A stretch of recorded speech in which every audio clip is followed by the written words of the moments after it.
হয়ে থাকে। এমনি আতিকুর রহমান আপনি লিখেছেন, কেউ মারা গেলে আমরা সাধারণত তাকে ক্ষমা করে দিই। আমাদেরও তো তার কাছে ক্ষমা চাওয়ার প্রয়োজন থাকে। মৃত ব্যক্তির সাথে আমাদেরও তো হিসাব নিকাশ থাকতে পারে। মৃত ব্যক্তির কাছ থেকে কিভাবে আমরা ক্ষমা চাইব? আমরা তাকে ক্ষমা করে দিলে কি আমাদের দিন সে কি আমাকে ক্ষমা করবে?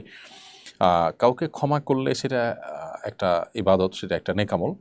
কিন্তু আপনি ক্ষমা করে দিলেই যে সে ক্ষমা করে দিবে ব্যাপারটা সেরকম না।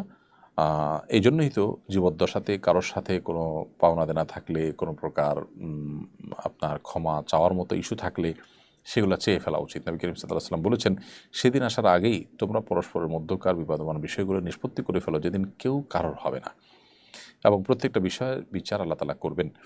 তো এই জন্য কে কখন মারা যাবে আমি জানি না। কারোর প্রতি আমার অন্যায় আচরণ হয়ে গেলে, কাউকে আমি কষ্ট দিয়ে ফেললে, কোনো প্রকার অপরাধ হয়ে গেলে দ্রুততার সাথে আমরা সেটা নিষ্পত্তি করে ফেলবো, তার কাছ থেকে ক্ষমা চেয়ে নিব। এটি আমাদের একান্ত করণীয়। এর মাধ্যমে দিন শেষে আমরা